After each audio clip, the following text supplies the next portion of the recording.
Kailan kung bakit pumasok ang kasalanan.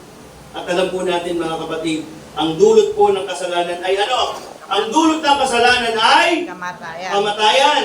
Ano pa? Ang kasalanan po nagdudulot dyan ng puot sa ating Panginoong Diyos. Bakit? Ang Diyos natin po ay banal. Amen. So, napupuot po siya sa kasalanan. Siya po ay nag-release din. Sometimes inaalaw ng ating Panginoon na minsan po tayo ay makaranas ng kahirapan nang dahil po sa ating pagsuway sa ating mga pagkakasala. Amen? Amen. Ngayon ang tanong mga kapatid, kaya ba kayang i-restore ng Diyos ang lahat ng nawala sa atin? Amen. Kaya ba kayang i-restore ng ating Panginoon yung lahat ng sinira sa iyo ni Satanas? Amen. Kaya kayang i-restore ng ating Panginoon yung kapayapaan na ninakaw sa iyo? Amen. Kaya kayang i-restore ng ating Panginoon yung kayamanan? Kapatid, alam mo bang dapat talagang mayaman tayo? Bakit ngayon naghihirap tayo?